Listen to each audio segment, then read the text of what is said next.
Muy buenas noches para todos nuestros teleamigos y bienvenidos a esta nueva emisión de Debates UGC, aquí en Teleamiga Internacional. El domingo 11 de marzo, los colombianos que quieran participaremos en la consulta interpartidista, la gran consulta para elegir un candidato a la presidencia entre Alejandro Ordóñez, Iván Duque y Marta Lucía Ramírez. Por eso hoy tomamos la decisión de participar en este Debates UGC con representantes de esas campañas. También tendremos próximamente un encuentro aquí en Debates UGC, porque ese mismo día también la izquierda o centroizquierda se presentará a consulta para elegir un solo candidato entre Gustavo Petro y Carlos Caicedo. Nos acompañan hoy aquí en el estudio Andrés Forero, coordinador político en Bogotá de la campaña de Iván Duque y concejal de Bogotá en ejercicio, además muy amigo mío en lo personal. Andrés, bienvenido a Debates UGC. Santiago, muy buenas noches, muchas gracias por la invitación, un saludo a la teleaudiencia y un saludo a todos los miembros del panel. Bueno, también nos acompaña Juan Andrés Duarte, gerente operativo de la campaña de Alejandro Ordóñez. Juan Andrés, bienvenido a Debates UGC. Santiago, muchas gracias por la invitación. A todos los televidentes de Teleamiga, muchas gracias por tenernos acá. Qué rico estar en este canal. Nos sentimos muy identificados con lo que ustedes profesan permanentemente y un saludo especial para todos los miembros del panel. Nos acompaña Juan Camilo Hostos, director general de la estrategia de la campaña de Marta Lucía Ramírez. Juan Camilo, bienvenido. Santiago, muchas gracias por la invitación. Muy complacido de estar acá con su grupo, equipo de trabajo, los compañeros de la mesa. Muy complacido de estar esta noche acá con todos ustedes. Y nos acompaña también hoy nuestro director financiero de la Universidad de la Gran Colombia, quien tiene un conjunto importante de preguntas en términos económicos para todos nuestros invitados. Santiago Echeverry, bienvenido a Debates UGC. Bueno, Santiago, muy buenas noches. Muchas gracias por invitarme de nuevo. Un saludo a la teleaudiencia, un saludo a la mesa y muy complacido pues siempre de acompañarlos. A usted sí le puedo decir, esta es su casa, ¿cierto? Usted es el que le da enter. Bueno, vamos a empezar con el siguiente tema. Hay esta gran consulta el 11 de marzo, es una gran consulta que algunos damos en llamar liberal conservadora, otros de centro derecha, otros como la alternativa frente a una propuesta de izquierda que parece irse consolidando. Y la pregunta que yo le quiero hacer a todos, y voy a empezar por Andrés Forero, representante del candidato Iván Duque, es ¿en qué se diferencia su candidato, en este caso Iván, de los otros dos? Porque hay un acuerdo, entiendo, de gobernar juntos, hay un acuerdo de tener un solo candidato o candidata que todos van a apoyar. Pero ¿qué diferencia Iván Duque de Alejandro Ordóñez y de Marta Lucía Ramírez, Andrés? Pues Santiago, efectivamente esta es una gran coalición donde hay que buscar más los puntos de encuentro, los acuerdos, como diría Álvaro Gómez, sobre lo fundamental. Hay algunos matices, algunas diferencias. Por ejemplo, he visto que ha habido unas agresiones entre las otras dos campañas. Nosotros hemos tratado de mantenernos un poco al margen y de hecho lo que hemos hecho es enfatizar en las propuestas que nosotros hacemos y dejamos un poco que sean las personas que nos oyen, las personas que están recibiendo nuestro mensaje, los que hagan ese ejercicio de decir qué es lo que nos distingue a nosotros, en el caso de Iván, con respecto al doctor Ordóñez y la doctora Marta Lucía Ramírez. Nuestra propuesta es una propuesta clara, una propuesta que se centra o cuyos ejes principales son la legalidad, la equidad y el emprendimiento. Bueno, la misma pregunta se la quiero hacer ahora a Juan Camilo Hostos, el director de la estrategia Marta Lucía Ramírez, pero le agregó una cosa. Marta Lucía Ramírez, a diferencia de los otros candidatos, ya fue candidata a la presidencia por un partido, en este caso por el Partido Conservador, y ahora pues es candidata por firmas. ¿En qué se diferencia Marta Lucía de los otros dos candidatos?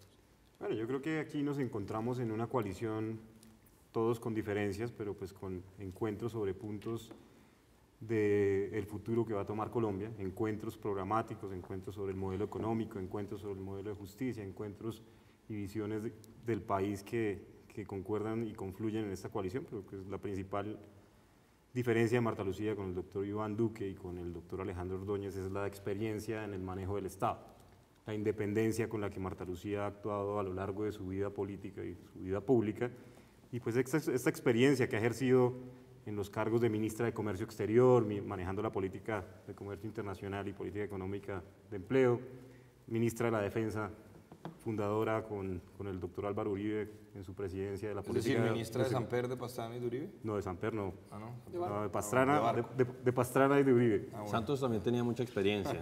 Bueno, También pero el tema perdón, muchos ministerios. perdón, Andrés. Experiencia ministra de Defensa, experiencia en el marco de la política internacional como embajadora, experiencia en el ámbito legislativo como senadora de la República. Entonces yo creo que Marta Lucía le aporta a esta coalición experiencia.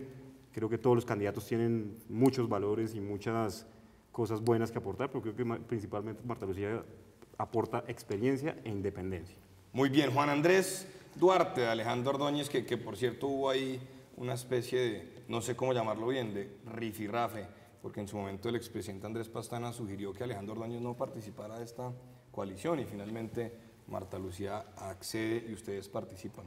¿En qué se diferencia Alejandro Ordóñez de los candidatos? Mira, es algo muy claro. Alejandro Ordóñez ha sido un candidato que desde que era procurador ha venido diciendo las cosas como son, sin pelos en la lengua, sin miedos frente a la gente, sin miedo frente al gobierno. Ha sido el único candidato que permanentemente le ha puesto los puntos sobre las sillas al gobierno, al presidente Santos, que es el peor presidente de la historia, y es un candidato que dice lo que piensa y hace lo que dice. Es un candidato bastante frentero, un candidato con carácter, con autoridad, con experiencia. Y es un candidato, sobre todo un candidato creyente, un candidato que no le da pena demostrar su fe, un candidato que cree abiertamente, que demuestra su fe abiertamente, y un candidato verdaderamente independiente. Y en esto, con el respeto de mi compañero Bustos, tengo que discrepar iniciando el debate, porque ustedes claramente no son independencia, son la candidata de Pastrana. Para responder tu pregunta, por supuesto a Pastrana le molestaba que Alejandro Ordóñez sea un candidato tan frentero y quería dedicarse a jugar la política tradicional, intentarnos sacar de la mesa. Pero como decimos lo que pensamos y hacemos lo que decimos, hicimos claramente la denuncia pública, y al final Marta Lucía terminó aceptando que Ordóñez ha estado desde el primer momento acá. La batalla del 2 de octubre donde ganamos los colombianos, Ordóñez fue el que estuvo desde el primer momento al lado del presidente Uribe haciendo campaña por todo el país. Desde el primer momento, hace 4 años, se exigió que esos acuerdos de La Habana no se firmaran, y no podemos venir a decir ahora que somos de un lado y pasamos a otro. El candidato verdaderamente independiente se llama Alejandro Ordóñez Maldonado, que desde el principio fue el primero que se inscribió por firmas, que salió a recoger el apoyo de la ciudadanía, y es un candidato con carácter y autoridad, que es el único capaz de organizar a Colombia. Bueno, pero quiero, digamos, escuchando esta primera aproximación a las diferencias posibles entre los candidatos, lo cierto es que, por ejemplo, Iván Duque, por el que guardo además una sincera amistad, es de origen liberal, y Marta Lucía y Ordóñez son de origen conservador. ¿Eso tiene alguna diferencia en esta coalición para Marta Lucía o para Ordóñez? Sé que para el doctor Duque no la tiene. Yo creería que el doctor Iván Duque se ha acomodado muy bien a las tesis del Centro Democrático, ha sido juicioso en profesar estas tesis, ha sido juicioso en la teoría económica que profesamos la gente que creemos en la centroderecha, y yo creería que esa división en el modelo económico y en el modelo del país que queremos, la diferencia no es mucha. Muy bien, Juan Andrés. En el tema económico estamos absolutamente de acuerdo, digamos, no hay muchas diferencias aun cuando nosotros ponemos de primero la familia y tenemos todas nuestras políticas públicas en perspectiva de familia como eje fundamental de nuestra sociedad. Pero Iván Duque también, yo no he escuchado nada. Bueno, Iván Duque, es cierto, igual le tengo un gran respeto y un gran, digamos, ha habido, nos hemos conocido de tiempo atrás con el doctor Iván Duque, pero si tú echas para atrás y miras con detenimiento cómo se ha venido desarrollando esto, el primer candidato que habló de la familia, estamos hablando de julio de 2017, y empezó a poner a su campaña como el eje central fue Alejandro Ordóñez, el primero que sale con su esposa permanentemente, con sus hijas, como un candidato de familia, y repentinamente empieza Vargalleras a decir que es de familia, el doctor Iván Duque se suma, Marta Lucía se suma, y todos los candidatos se suman a esta colectividad de la familia. Pero me No, parece señor. bueno, ¿o no? Si lo que usted defiende es la familia, qué bueno que todos defiendan la me familia. parece ¿o no? excelente que todos estén de acuerdo con nuestras tesis y que sientan que lo que estamos promulgando y lo que estamos defendiendo como en la familia, como el eje central de la sociedad, es el camino correcto. Muy bien. Andrés. Pues, en primer lugar, decir que Iván ha sido también una persona que, es verdad, con una forma muy respetuosa, ha hecho una oposición política firme al gobierno de Juan Manuel Santos. De hecho, dentro del Centro Democrático fue él el que estuvo liderando que el partido no asumiera la posición de la abstención, que era una posibilidad después de los cambios y las modificaciones que hizo el gobierno de Juan Manuel Santos respecto a las reglas del plebiscito. Él fue el que lideró el no y logró que el partido se abanderara con el no. Después, si ha habido alguien que ha hecho un debate y un ejercicio de control político serio en los temas de economía o en los temas económicos, ha sido precisamente Iván Duque. Respecto a su origen liberal, pues hay que decir que el presidente Álvaro Uribe, y de hecho el presidente Uribe pues tiene un candidato y ese candidato es Iván Duque, el presidente Uribe también es de extracción o de origen liberal. Entonces ahí yo creo que no habría ningún inconveniente, no habría ningún problema. En el caso pues, que estaba comentando Diego, a propósito del tema de familia, pues Iván siempre ha dicho que la familia es la célula, el núcleo central de la sociedad y muchas de sus políticas están precisamente orientadas a fortalecer la familia. Pues él también es una persona creyente, es católico, lo que pasa, y él lo dice, a él no le gusta hacer ostentación pública de su fe, pero es una persona con una gran espiritualidad, una persona muy creyente, también un gran hombre, un gran padre, un gran esposo, tiene una muy bonita familia, está casado hace 15 años, tiene 3 niños, y pues yo creo que eso debe ser también compartido por la doctora Marta Lucía. Creo que en eso no hay una diferencia grande. Yo sí quisiera hacer una interpelación, si se me permite, bueno, Santiago, sí, un paréntesis muy grande. Algo muy importante, Andrés, con lo que tú dices, que el doctor Iván Duque dice que es católico. Yo lo he oído que es católico, apostólico, romano, pero a punto seguido dices que él no le gusta hacer ostentación pública de su fe. Sí. Los verdaderos católicos, creyentes, hombres de fe, llevamos nuestros principios morales y religiosos fuera de nuestra casa al ejercicio público. No somos una persona en casa, lo dejamos para salir a la función pública, sino como católicos profesamos nuestra religión como lo manda la ley de Dios. Yo soy católico practicante.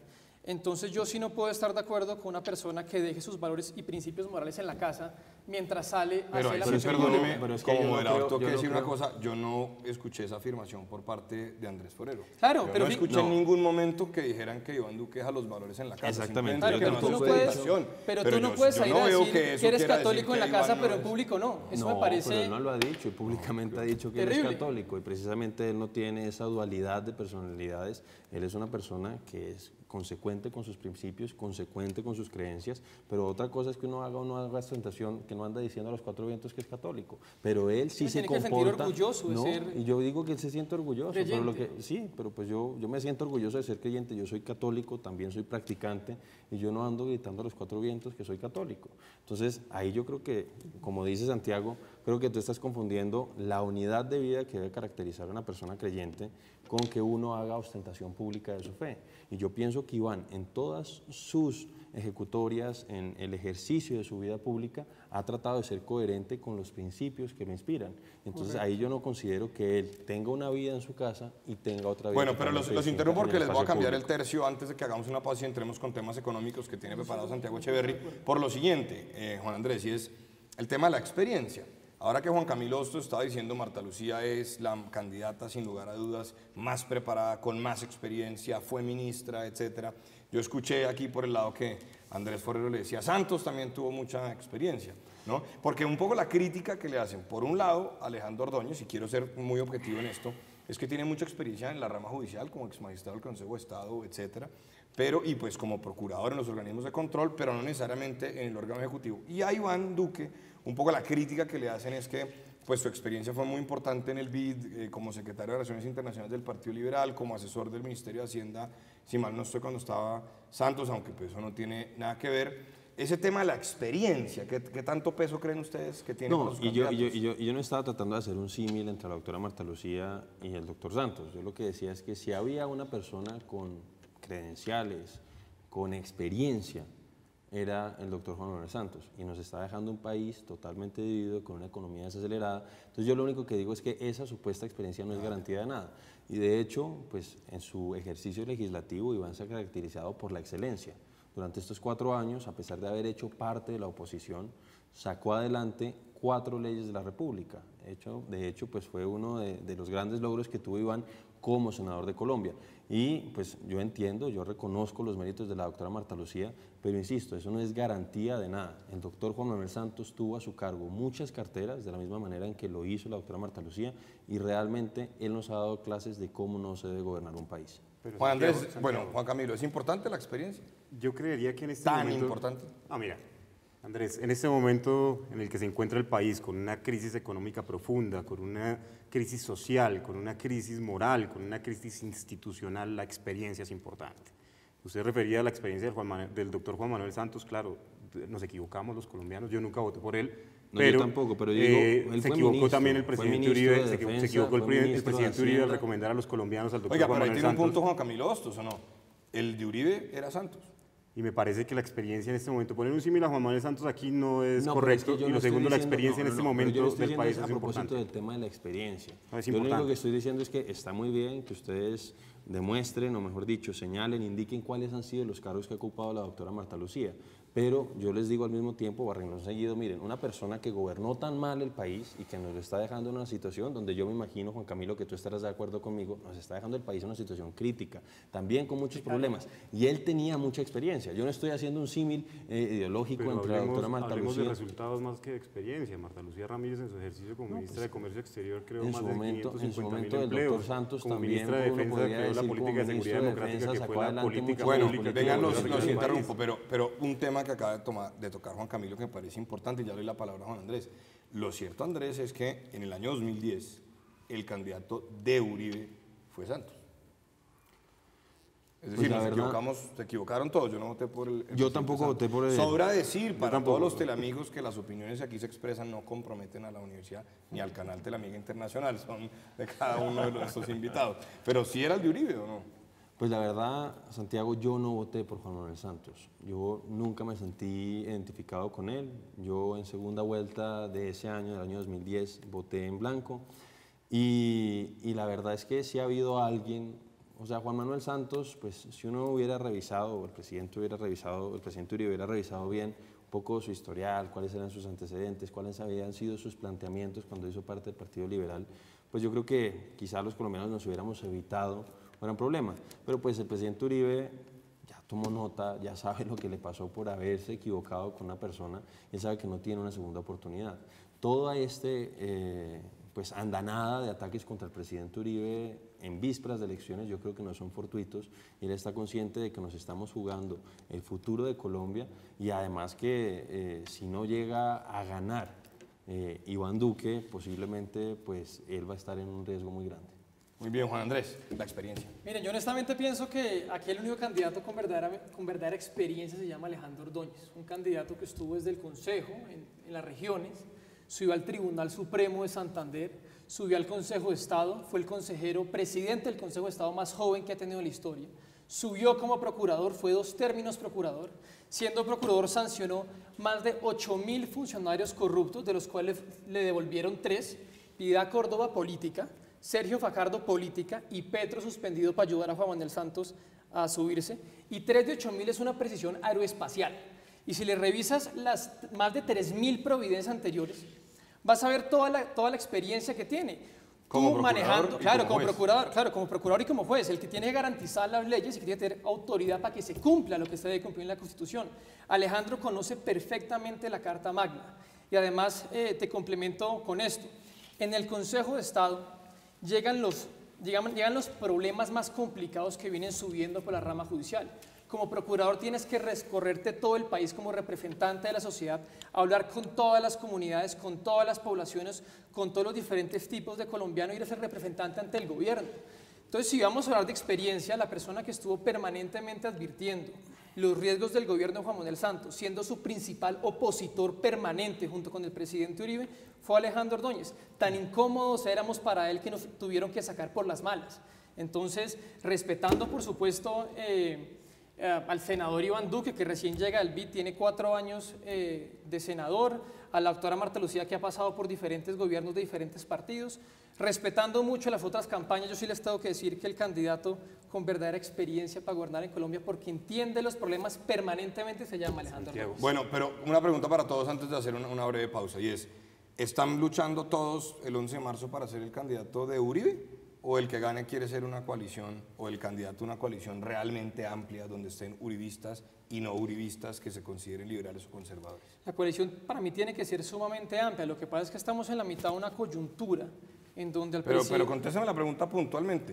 Por ¿Ordóñez supuesto. quiere ser el candidato de Uribe? No, o el candidato Ordóñez de la quiere ser el coalición? candidato de los colombianos. Lo que no se puede negar es que esta coalición de derecha tiene que incluir también al presidente Uribe, que ha sido uno de los principales opositores al gobierno de Santos. Y en la coyuntura que tenemos, en la que se le está atacando, somos nosotros las tres campañas llamadas a defender Muy bien, este pero tipo entonces de cosas. candidato a la coalición. Candidato a la coalición el de candidato los colombianos. Es que eso no está en discusión, Santiago. El candidato Uribe es Iván Duque, es el candidato del partido Centro Democrático, que es el partido de Álvaro Uribe Vélez. Y naturalmente, nosotros que ya tenemos candidato en el Centro Democrático, lo que queremos es ampliar nuestra base de votación. Y por eso fue que decidimos acudir o concurrir a esta consulta con los sectores que representan el doctor Alejandro Ordóñez, los sectores que representan la doctora Marta Lucía Ramírez, pero está fuera de discusión que el candidato del presidente Uribe es Iván Duque. Y nosotros lo que queremos, como lo decía Santiago, es lo que quieren todos, es ser el candidato, que sea el candidato de los colombianos, el que tenga las mayorías, no solamente los del no, porque algunas veces decían, no, esta tiene que ser la coalición de los del no. No, porque eso incluye, o mejor dicho, implica crear barreras respecto a personas que votaron por el sí y que hoy se sienten incómodos con esa decisión. Entonces nosotros somos, o mejor dicho, Iván es el candidato de Uribe y es el candidato que quiere representar el descontento, que quiere representar la renovación en la política colombiana. Muy bien, ¿y Marta Lucía? Marta Lucía, pues, efectivamente es una candidata independiente. Recogimos firmas, Pero en caminamos su por todo el momento país. Andrés Pastrana dijo que era su candidata. Pero pues el movimiento Nueva Fuerza Democrática no recobró vida. Nosotros recogimos firmas para tener la personería jurídica de un partido independiente que se llama Por una Colombia Fuerte y Honesta. Marta Lucía Ramírez no necesita padrinos políticos, es una señora que se ha hecho a pulso recorriendo el país y en el último debate electoral quedó demostrado que sin ningún padrino político los resultados electorales se podían dar. Yo creo que Marta Lucía quiere ser la candidata de los colombianos, es la candidata de la gente. Efectivamente, el doctor Iván Duque es el candidato de los sectores uribistas y el presidente Uribe. El candidato Alejandro Ordóñez es el candidato del sector creyente y del sector de la fe en Colombia. Creo que es un sector muy respetable. Nosotros somos un sector independiente, somos un sector de amplias y vastas mayorías conservadoras que nos apoyan, de amplias y vastas mayorías de sectores urbanos independientes que nos apoyan.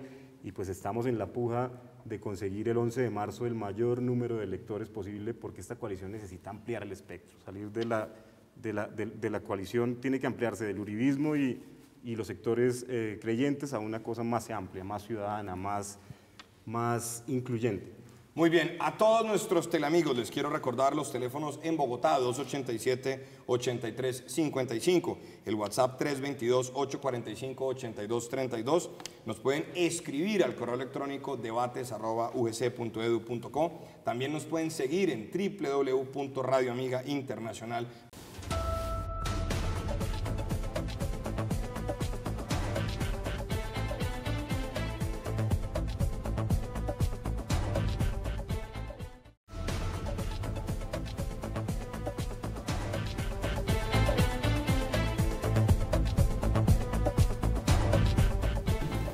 Bueno, estamos de regreso aquí en Debates UGC. Le voy a dar la palabra en este momento al director financiero de la Universidad de la Gran Colombia, quien le va a hacer a los representantes de los candidatos presidenciales que competirán el 11 de marzo en esta gran consulta de centro derecha, liberal y conservadora. Preguntas de tema económico. Santiago Echeverry. Bueno, yo quisiera preguntarle a los aquí presentes, en cuanto al tema económico, ¿sí? Ya hablamos de la experiencia, la trayectoria, la coherencia de los candidatos, pero en cuanto a la propuesta económica, ¿en qué se diferencian cada una de las propuestas en un contexto en que la economía colombiana está pasando por una etapa difícil? El Banco de la República sigue bajando tasas y la economía todavía no reacciona. Entonces, cuéntenos, por favor. ¿En qué se diferencian los candidatos en temas económicos? Andrés Forero. Pues Santiago, la verdad, y yo se lo estaba comentando fuera de micrófonos al doctor Juan Camilo, pienso que sería más interesante que él lo planteara inicialmente. Yo estuve buscando el programa de la doctora Marta Lucía, no lo pude encontrar, entonces pues no podía plantear las diferencias. Una vez que él lo haga, pues yo sí entonces podría decir en qué se diferencia o qué coincidencias existen con Iván Duque. Bueno, pues empecemos con un pronunciamiento que hubo hoy de parte del candidato Iván Duque en Villavicencio, que fue el día de ayer o hoy. en donde plantea que no se van a hacer más TLCs y eso en una economía de mercado, en un mundo globalizado, es un error. Entonces tú dices, nos diferenciamos que nosotros sí Claro, queremos la política TLCs, económica, Iván Duque, la apertura económica tiene que mantenerse, la economía de mercado es una economía necesaria en un mundo globalizado, pero además de eso, creo yo que si bien hay que revisar los TLC actuales para garantizar el bienestar de nuestros productores internos, lo que hay que buscar es más tratados de libre comercio que garanticen una mayor exportación de bienes y de servicios para garantizar mayor número de empleos a los colombianos. Es que no se puede cerrar la economía, esto no puede ser una economía reservada solo para los productos internos. Pero Andrés, Iván propone cerrar la economía. No, pero es que ahí yo creo que está haciendo, mejor dicho, se sigue algo de lo que dije. Iván sí dijo que no estaba interesado en abrir o en hacer nuevos tratados de libre comercio durante su gobierno, pero eso no es sinónimo de cerrar la economía. Eso lo que implica es decir, mire, se han firmado ya varios tratados de libre comercio, Iván defiende la economía abierta, pero lamentablemente Colombia no ha sabido aprovechar esos tratados de libre comercio. Entonces lo que él ha dicho es, mire, aprovechemos los ya existentes, saquémosles toda la ventaja que podamos y después podremos ver la posibilidad de hacer nuevos tratados de libre comercio con otras economías. Pero lo que él plantea es, no nos conviene en este momento seguir viendo tratados de libre comercio cuando no hemos sabido aprovechar los ya existentes. Ese ha sido el planteamiento y creo yo, y pues eso me parece que es distinto a plantear que quiere cerrar la economía. Pero bueno, esos son TLCs, pero ¿qué otras diferencias? Pero eso no es cerrar la economía, insisto. Una cosa es decir, aprovechemos los TLCs existentes, él no ha dicho que quiera acabar con los TLCs, que eso sí sería cerrar la economía, y él lo que ha planteado, insisto, es no hagamos nuevos TLCs durante este gobierno, aprovechemos los ya existentes. Muy bien. Juan Andrés, usted me estaba pidiendo la palabra. No, estaba muy curioso porque Andrés le hace una pregunta a Juan Camilo de que nos explique el programa, porque evidentemente no ha sido revelado de completo a los colombianos. Y Andrés la voltea muy hábilmente y se la devuelve a lo que pues, se pronunció Iván, y a su momento me referiré a eso. Pero lo invito nuevamente y me adhiero a Andrés a que nos explique cuál es la propuesta económica de Marta Lucía. Qué bueno que le dieron unos micrófonos para explicarla completa. Dos frentes. Primero, saneamiento de las finanzas públicas. En Colombia hay que hacer un saneamiento de las finanzas públicas. Segundo, hay que hacer una política de empleo que garantice empleos de calidad y salarios de calidad para los colombianos. El primero, saneamiento de las finanzas públicas. Para reducir el derroche, pues por supuesto hay que reducir el gasto público, pero no el gasto público de inversión, sino el gasto público de inversión a través de las mal llamadas OPS que sirven para alimentar aquella burocracia. Hay que fortalecer las finanzas públicas también a través de una campaña masiva y declarar la guerra a la evasión. Creo que la evasión en Colombia, que le roba 60 billones de pesos al año a los colombianos, puede ser una garantía para que las finanzas públicas robustezcan sus ingresos. Y creo que esto se puede lograr haciendo una amnistía tributaria que garantice que progresivamente quienes no hayan declarado sus impuestos tengan penas por no haberlos declarado. Darles esa amnistía para darle la oportunidad de aquellos que no han declarado sus ingresos los ingresen, y quienes no lo hayan hecho se les caiga todo el peso de la ley. Con los capitales extranjeros. Pero Juan Camilo, estamos hablando de los capitales internos. Pero permítame terminar, que usted me dijo que quisiéramos un análisis. Juan Camilo. Por favor.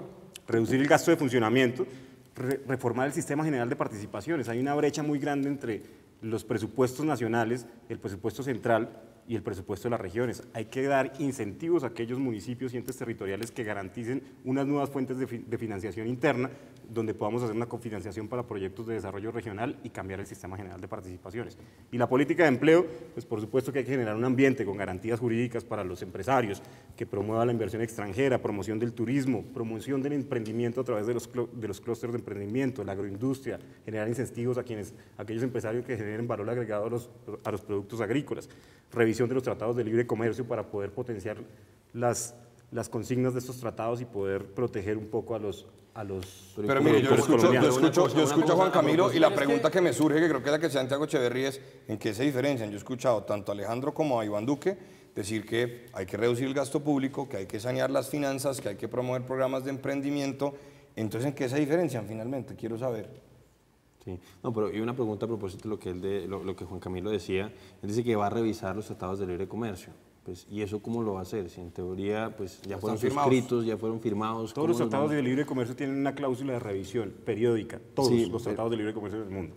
Sí, pero ¿y si el gobierno con el que se firmó ese tratado de libre comercio no está de acuerdo en revisarla? Son cláusulas que se pactan Pero venga, al ahí momento sí de la firma. momentico, voy a tener que interrumpirlos porque entonces me confundí. Primero Juan Camilo Hostos le hizo una crítica a Iván Duque diciendo que la quería economía tenía cerrar que la ser de libre economía, mercado, eso es lo que que uno tenía no que haber entiende. más tratados de libre y ahora dice que Que hay que revisarían los revisar los tratados. Yo me existentes. confundí. Es que No, eso fue un no, cortocircuito. Precisamente es lo que yo estaba preguntándole a Juan Camilo. Él dice que hay que seguir haciendo tratados de libre comercio y nosotros lo que decimos es, existen ya unos tratados, entonces vamos a ver de qué manera los podemos aprovechar. Él nos dice, no, sigamos haciendo tratados de libre comercio, pero revisemos los ya existentes. Entonces, eso es lo que no me queda a mí suficientemente ¿No es claro. compatible hacer una cosa con la otra? Sí, sí puede ser compatible, pero lo que digo es qué cosas puntualmente se revisarían. Porque si tú me estás diciendo que hay que revisarlos es porque consideras que esa apertura no se dio de la manera adecuada. Y nosotros lo que decimos es sí a la apertura, pero una apertura gradual. Y eso implica que se aprovechen los tratados de comercio, que es lo que no ha sabido hacer Colombia. Y estoy de acuerdo en lo que decía el doctor Santiago, creo que no existen en este caso unas diferencias de fondo. Nosotros también estamos a favor de la racionalización del gasto público, nosotros estamos a favor de la disminución de la burocracia y estamos en contra, o mejor dicho, siempre nos pareció que cuando se adelantó la reforma tributaria del año 2016, el gobierno debió haber evitado subir los impuestos y haber hecho lo que decía Juan Camilo, es tratar de combatir la evasión. De hecho, y aquí hago una cuña a propósito de lo que está pasando en Bogotá en este momento, es que el gobierno de Enrique Peñalosa está planteando una contribución para los parqueaderos, es decir, que se suba la tarifa durante las 2 primeras horas, y nos dicen que 2.200 parqueaderos más o menos van a ser objeto de esa contribución. Y uno les pregunta cuántos parqueaderos están pagando el ICA, y nos dicen que solamente 328. Entonces uno dice, oiga, ¿cómo es que nos va a cobrar una tarifa adicional cuando usted lo que puede hacer es exigirle a esos parqueaderos que no están cobrando, que no están pagando ICA, que paguen el ICA? Entonces ahí estamos totalmente de acuerdo. Nosotros también estamos interesados en facilitar los trámites a los empresarios. Iván ha hablado de la ventanilla única de comercio, precisamente para facilitar los trámites del empresariado. Adicionalmente, pues estamos de acuerdo con el tema de la estabilidad jurídica. Ahí creo que no hay diferencias de fondo. También lo ha planteado Iván, queremos revisar las estructuras tarifarias existentes, de tal manera de revisar si se pueden bajar. Ahí coincidimos con el doctor Ordóñez, que ha planteado que se baje el impuesto de renta de 33 a 30%. Nosotros pues tendremos que revisar. Realmente Colombia en este momento no es competitiva con esa tasa, pero eso nos permitiría darle incentivos a los empresarios para que suban los salarios y de esa manera se dinamice la economía. No solamente a los empresarios, sino a las personas naturales. Correcto. No, pero bueno, Juan Andrés. A mí lo que me interesa es que, escuchando al doctor Juan Camilo Bustos, dice mucho, pero no dice nada. Hostos. Discúlpeme. Hostos dice mucho, pero no dice nada, Juan Camilo, y voy a referirme a 2 temas particulares. Los TLCs. No se nos olvide, como ministra de Comercio, quién impulsaba aquellos y quién fue partícipe y participó posteriormente como asesora de muchos de los TLCs que hoy en día afectan a los colombianos. Pero le compro la idea de que hay que revisarlos. En el gasto público es incoherente con la creación de nuevos ministerios, con el Ministerio de Fronteras. Es más burocracia, que fue lo que hizo el gobierno Santos. Pero no nos detengamos ahí. La política económica del presidente Ordóñez es muy clara. Disminución de impuestos. No lo proponemos. Vamos a disminuir los impuestos. La renta del 33 al 30%, el IVA del 19 vuelve al 16, se elimina el hipoconsumo de impuesto y timbre para dinamizar la economía. Progresivamente con la sostenibilidad fiscal, porque la regla básica de economía que sigue Alejandro fue la que le enseñó su abuela: en esta casa se gasta lo que se tiene. Vamos a ir bajando la renta a una meta de impuesto a la renta del 20% y el IVA al 10%. ¿Para qué? Para dar incentivos junto con un Estado eficiente, 1, a las MIPYMES, que representan el 80.8% del empleo de Colombia, 2, a los empresarios y a la inversión extranjera, estabilidad jurídica y estabilidad tributaria, y no vamos a permitir que el Estado siga metiéndole la mano al bolsillo de las familias colombianas. En eso, en el tema de impuestos, si me permiten, cierro con esto. Sistema tributario más simple, supremamente complejo tributar acá. Número 3, menor gasto y menos derroche. Hay que hacer un Estado pequeño pero eficiente. Lucha directa contra el contrabando y una inversión eficiente en infraestructura multimodal en vías de penetración, terceras y secundarias, que le permitan a las familias de Colombia de los productos salir al mercado de comercio exterior y dinamizar la economía colombiana. Una propuesta integral concreta en temas de impuestos, en temas de manejo de subsidios a quienes verdaderamente lo necesitan, y no políticos en sectores productivos, menor gasto y mayor eficiencia en la gestión pública, lucha directa contra contrabando que afecta a muchos microempresarios y una inversión concreta en la infraestructura y en el campo que nos va a ayudar a impulsar la economía. Muy bien, quiero saludar de manera muy especial a todos los usuarios que nos están escribiendo por Twitter, sobre todo Teresa Marmolejos y otros tantos que están por ahí. Y tenemos una llamada en vivo desde Medellín, nos llama María. María, buenas noches y bienvenida a Debates UGC. Buenas noches, María, bienvenida a Debates UGC. Muchas gracias. Bueno, mi pregunta es, ¿ustedes qué opinan sobre la legalización del aborto? Sobre el aborto, ¿qué opinan sobre la legalización del aborto? Cabe recordar que en Colombia el aborto no es legal. Hay 3 causas en las que la Corte Constitucional ha tomado la decisión de permitirlo. Pero bueno, Juan Camilo Hostos, la posición de su candidata frente al aborto. En primer lugar, en la política, en un Estado laico, pues hay que respetar las decisiones de las instituciones. La Corte Constitucional se pronunció, creo que el Poder Ejecutivo tiene que respetar, no ejerce legislación y, por supuesto, hace leyes de la República en este sentido. Yo creería que Marta Lucía tiene una posición muy clara, nunca promover una política pública desde el gobierno que fomente esta práctica, respetar lo que dictamina la Corte Suprema de Justicia frente a este tema y por supuesto lo que hay que hacer es tratar de ampliar, tratar de revisar las causas y la causalidad de este tipo de prácticas, o sea, campañas profundas de educación sexual, concientización del tema de la sexualidad en los niños, jóvenes y adolescentes, y me parece que pues, el rango de manejo que tendría el próximo presidente de la República en una cosa ya dictaminada por la Corte, pues es menor. Muy bien, Andrés Forero. Ahí coincidimos con Juan Camilo. La Corte Constitucional ha definido 3 causales en las que se despenaliza el aborto. En ese sentido, el candidato Iván Duque ha dicho que tiene que respetar lo que ha dictaminado la Corte.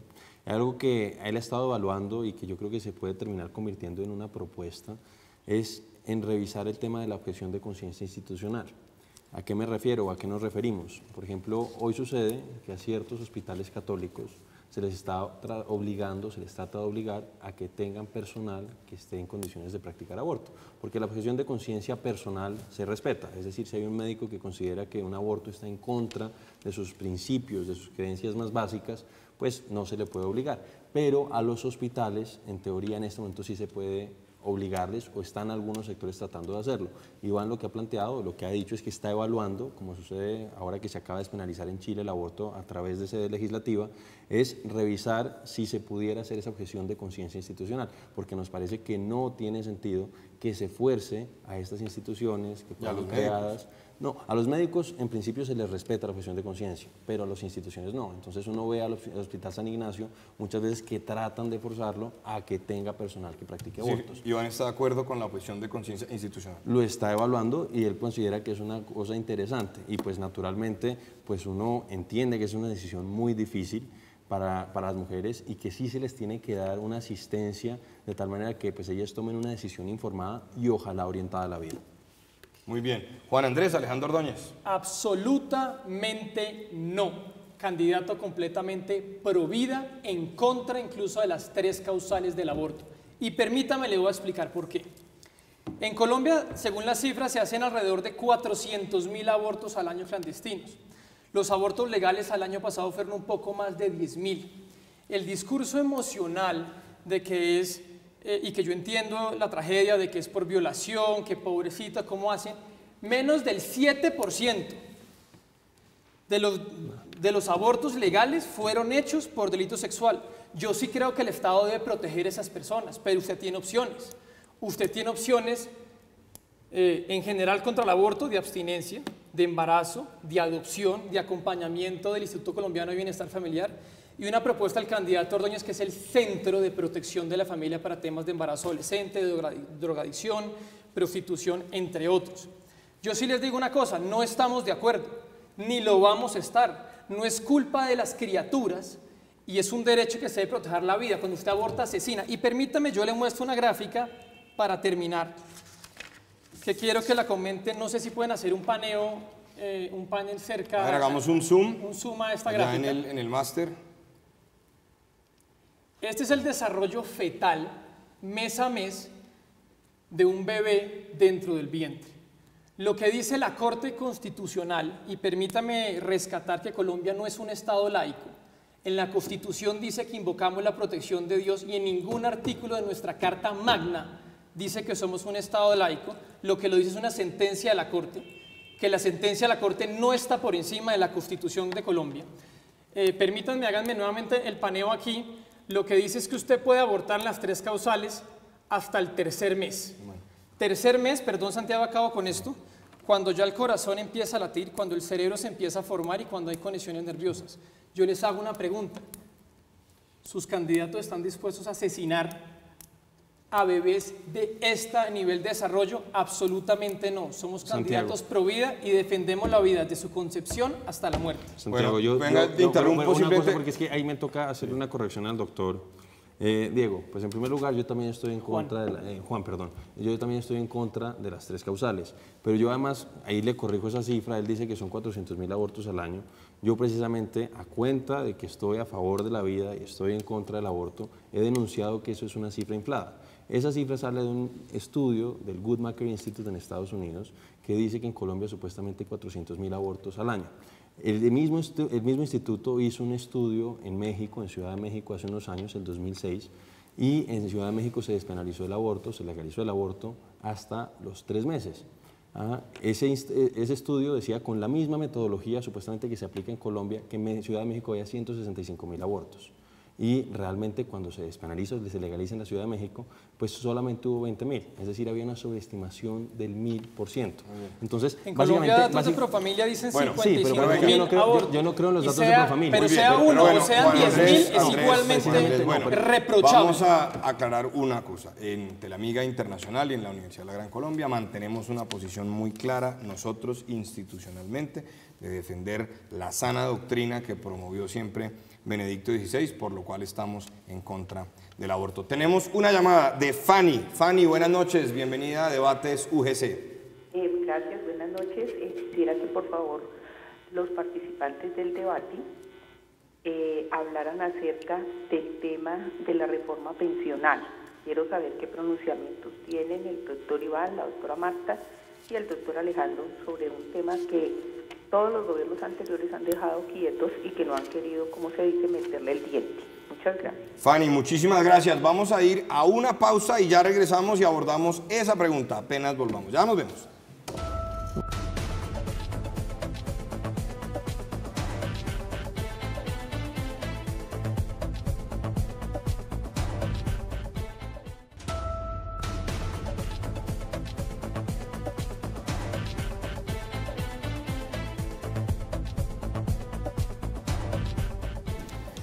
Bueno, antes de ir a esta pausa, teníamos una llamada de Fanny, quien nos preguntaba por la reforma pensional. Vamos a cambiar el orden. Quiero que Juan Andrés nos cuente cuál es la propuesta de Alejandro Ordóñez o su posición frente a la urgente necesidad de una reforma pensional. Todas las reformas pensionales lo que buscan es disminuir el gasto del gobierno, pero nadie piensa en el aumento de la cobertura. Nosotros no estamos de acuerdo con el aumento de la edad. Nosotros no estamos de acuerdo que suban los hombres de 62 y las mujeres de 57. No, señor, necesitamos ampliar la cobertura. Hoy en día 6 millones de personas están categorizadas o tienen derecho a una pensión. Solo 1.600.000 disfrutan de ellas.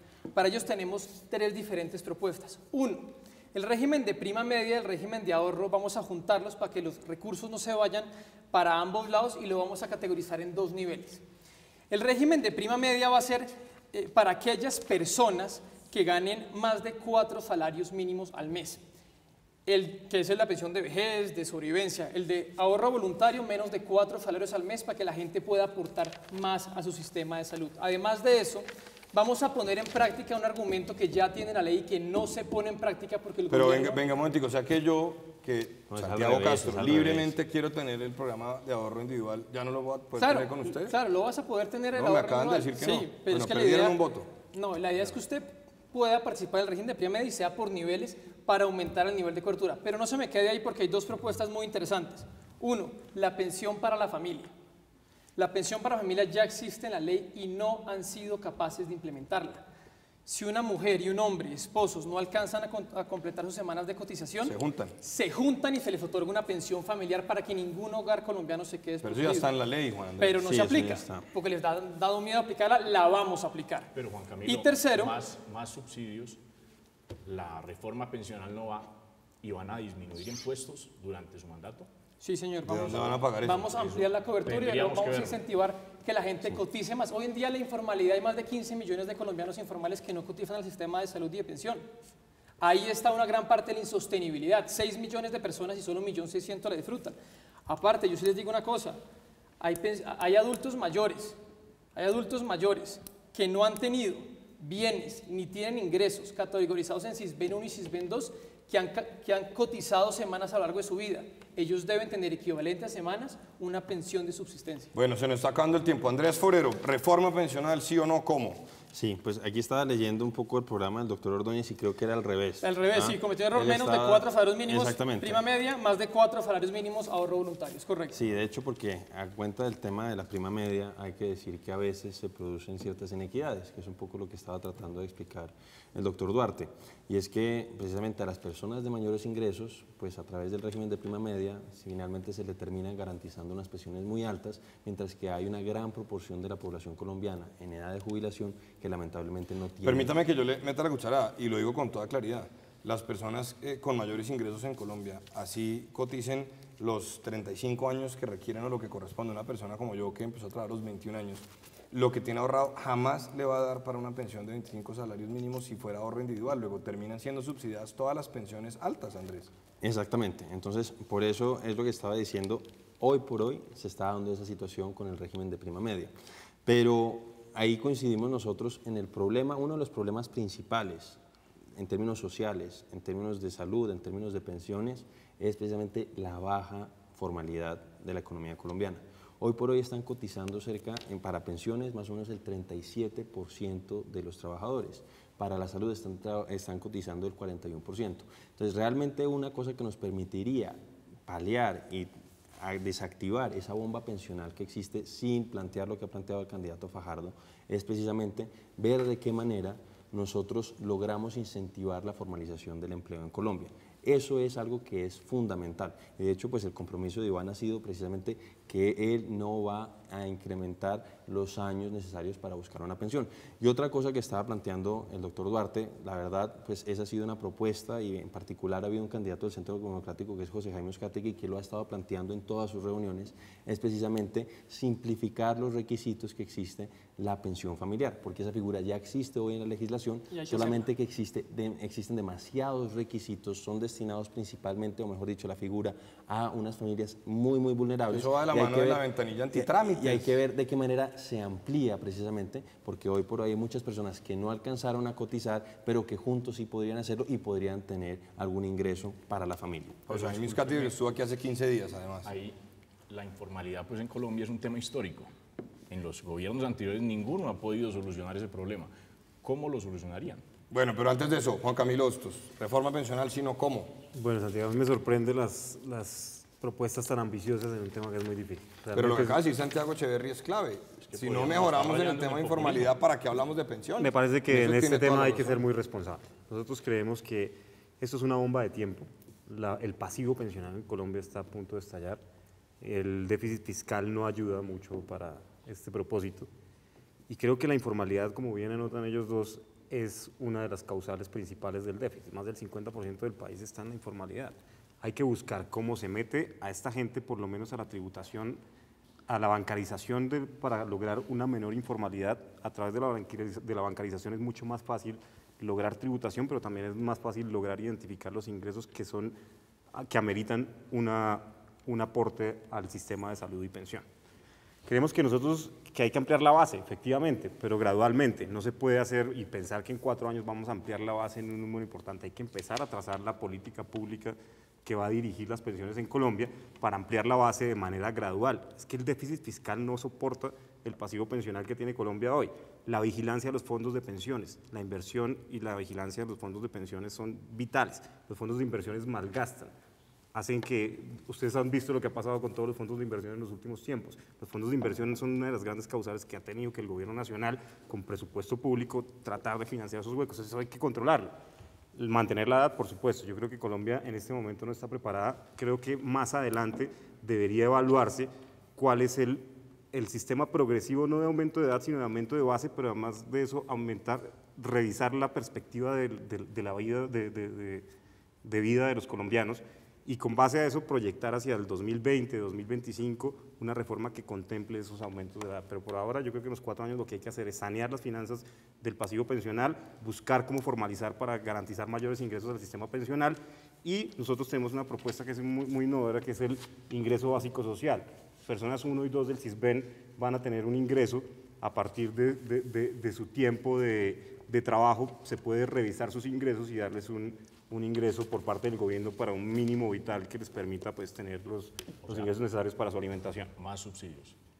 Yo creo que es un subsidio, mire, yo creo que el subsidio a la tercera edad de la población más Es decir, indefendida, el es que es ingreso gente que básico mire, social sería para la tercera edad. nosotros somos de la cultura del mérito y del trabajo. Lo que pasa es que una persona de la tercera edad, de escasos recursos, pues no tienen ni oportunidades laborales, ni tienen la oportunidad de un ingreso. Yo creo que esa gente sí merece una atención especial. Pero es para la tercera edad. Es la tercera El ingreso edad, básico sí, por social no es supuesto. como hay por ahí un candidato al No, Senado que está hablando de la no. renta mínima universal, y eso que es del Partido Ingreso Conservador, se básico equivocó para el la partido. gente de CISBEN 1 y 2, para revisar todo el tema de su ingreso con el mínimo vital que les No, garantice hoy una por hoy, de alimentación de hecho, calidad. reciben un ingreso que más o menos es de 90.000 A través de programas pesos. como Familias en Acción que están Bueno, totalmente... se nos acabó el tiempo.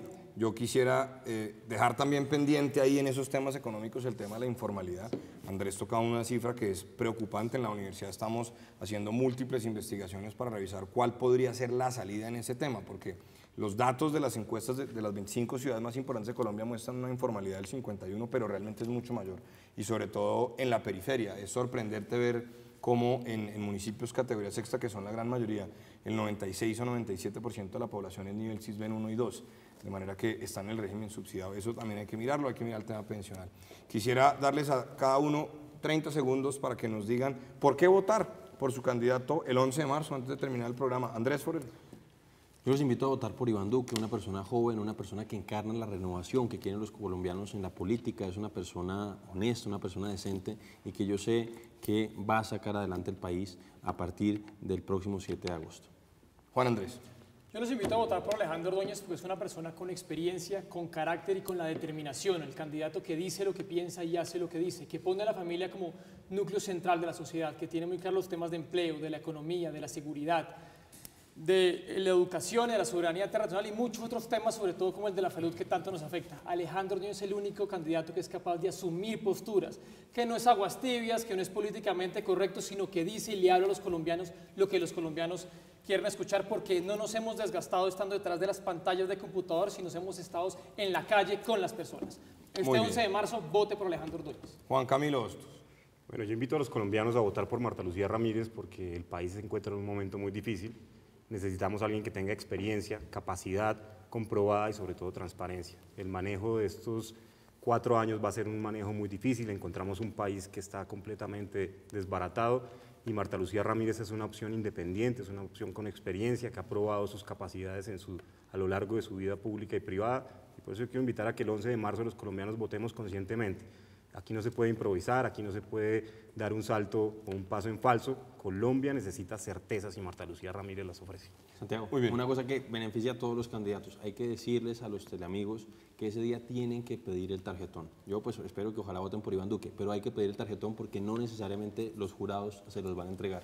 Entonces es importante ese mensaje. De la Gran Coalición por Colombia. Sí, que pidan ese tarjetón porque no necesariamente se los van a entregar los jurados. Eso es un mensaje muy importante independientemente de por quién vayan a votar. Muy bien, a todos ustedes muchas gracias por estar con nosotros como todos los martes aquí en Teleamiga Internacional a las 8 p.m. Estamos pendientes de la confirmación de los representantes de Gustavo Petro y de Carlos Caicedo para invitarlos también aquí a Debates UGC, pues ellos también tienen una gran consulta el 11 de marzo. Recuerden, si usted quiere participar en la consulta de la Gran Coalición de Centro Derecha por Colombia o quiere elegir entre Gustavo Petro y Carlos Caicedo, tiene que pedir el tarjetón correspondiente.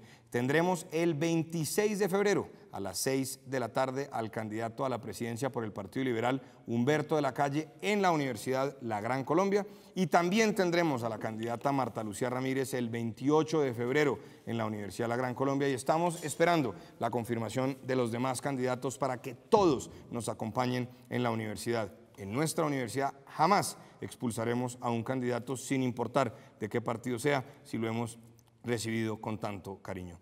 Que se haga siempre la voluntad de Dios y que la Santísima Virgen esté con nosotros todos los días. No olviden, mañana en este mismo canal, en este mismo horario, Un Café con Galat. Muy buenas noches para todos.